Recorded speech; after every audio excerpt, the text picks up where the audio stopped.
Four-year-old Lu Zhihao from the Guangdong province of China has been called the world's fattest kid. Ever since he could first toddle around, his parents have had a tough time keeping him from eating anything he can get his hands on. At only 4 years old and 3.5 feet tall, he weighs an astounding 137 pounds, as much as many full-grown adults. Doctors say that his condition will easily become life-threatening by the age of 20 if he does not slow down, but efforts to put him on diet seem to only result in frustration. His parents and caretakers have cut him back from 3 bowls of rice per meal to only 1, but he's known to beg food off of classmates and even steal it when they won't cooperate. Lu's parents are both of normal height and weight, and there's not even a history of obesity in their family. Lu's appetite simply knows no bounds. A weight loss center in Hong Kong has offered to help the family by using a Japanese technology to break down all of the excess fat free of charge, but even this could be an uphill climb.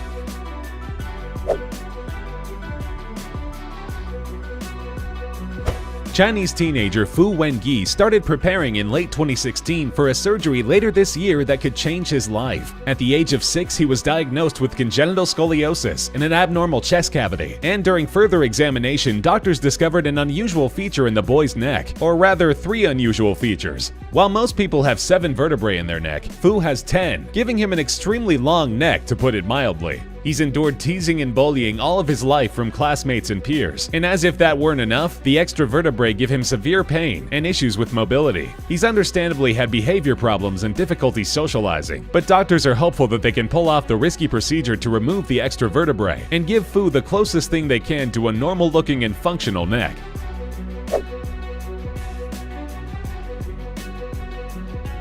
When Richard Sandrak was a young boy, he briefly rose to fame as Little Hercules, and just one look at his startling physique is enough to tell you why. The son of a Ukrainian champion martial artist, Richard began training at an early age in Taekwondo and weight training, which began with lighter exercises as a toddler but progressed quickly to doing reps on full-size benches and squat racks. By the time he was 6 years old, he was bench pressing 180 pounds, and by 8 he maxed out at 210. Richard was still working out hard and laying claim to the title of the world's strongest boy in 2007 at the age of 15.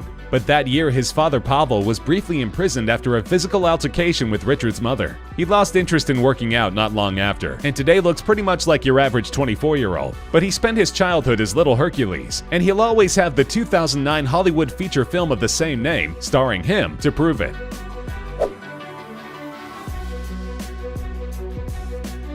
This amazing boy endured a condition all of his life that very few people on Earth ever have. Deepak Kumar Paswan was born with an underdeveloped, malformed, parasitic twin sticking out of his body, looking as if it had been jammed into his chest head first. Born in one of the least developed parts of India, the young boy was venerated as a god, an incarnation of the multi-limbed Hindu god Vishnu to be exact, by the people in his village. This was just a little bit uncomfortable for his parents, and they were eventually able to find surgeons who would be willing to attempt the incredibly dangerous procedure of removing the twin. After months of consultation with a team of 15 doctors, the surgery was performed successfully in 2010. Although doctors feared complications with the boy's intestines, he was declared 100% fit after healing from the surgery, and he's looking forward to living a normal and unassuming life among mortals.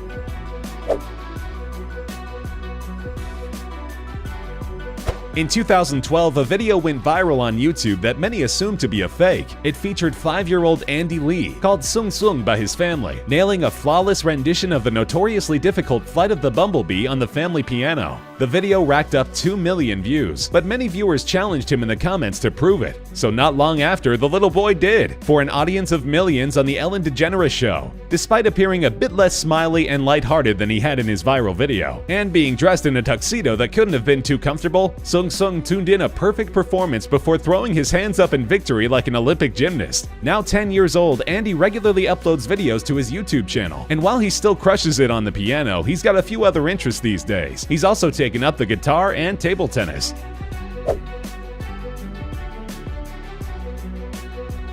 In 2004, Milagros Celon was born in Peru with an extremely rare condition. Her entire lower body was fused together above the ankle, and she had no external genitalia, meaning her parents had to wait weeks to even find out what her sex was. The condition is called serenomelia, and it's almost always life-threatening. Severe organ damage and kidney problems usually result, and the little girl known as the Peruvian mermaid would need risky and difficult surgery if she was to have any chance of surviving for long. At the age of 6, she underwent 5 of these surgeries in 1 year, with the first one separating her legs and enabling her to finally start learning to walk. By 2015, the 11-year-old had undergone a total of 13 surgeries, beating the odds by avoiding any major complications. She will need an additional 3 or 4, but those will have to wait until she's 18.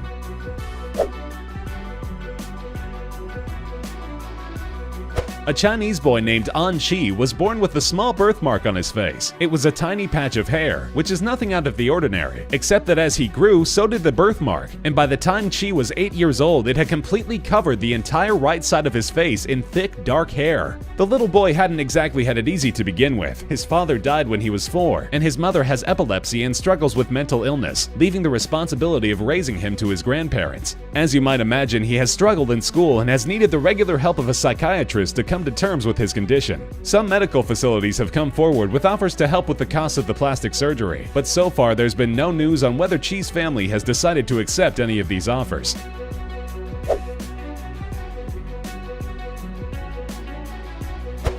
Born in India, Mohammed Kaleem was born with a rare form of gigantism, a condition that causes abnormal growth. In Mohammed's case, the effects of the disease are centered entirely on his hands, which began swelling to monstrous proportions when the boy was only a toddler. Unfortunately, neighbors in Mohammed's poor village believed this to be the result of misdeeds by his parents, and the boy was labeled a devil child and made an outcast. The 8-year-old boy's hands reached a maximum weight of 28 pounds, keeping him from doing even the simplest chores for himself and leaving him totally dependent on others. Fortunately, there may be a light at the end of the tunnel for the poor kid. A surgery on his right hand removed 50% of the excess fluid and tissue, and also the growth plates in the arm, making sure it won't continue to grow. The boy's family hoped to schedule an additional surgery for the left hand, and eventually to get both hands down to a more manageable size.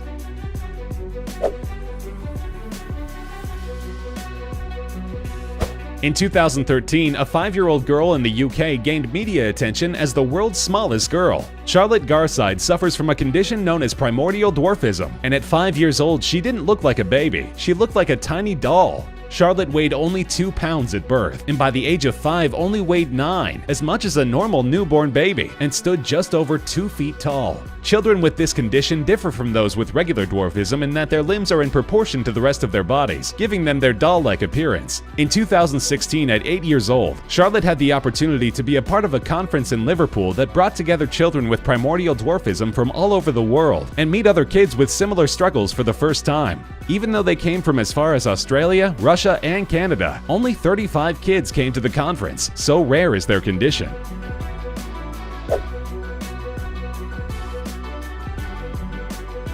In 2006, a baby was born with a condition that absolutely nobody could be expected to survive. Even so, it wasn't apparent right away. For her first 2 months, baby Alex Simpson would cry day and night, up to 20 hours a day, and her parents thought she was having problems with digestion. But the doctors offered a far more alarming diagnosis. Alex was born with hydranencephaly, which means that she quite literally has no brain. She does have a cerebellum, which means that she has basic motor function and is able to recognize family members. She also recognizes emotional cues and can respond accordingly, but she's missing over 90% of the brain matter of a normal human being, and her condition is ordinarily beyond grave. Most infants with it simply abort before birth, and of those that don't, virtually none make it to 6 months. But even though she's had a couple of close calls, Alex Simpson is still alive and as healthy as could be expected at 10 years old.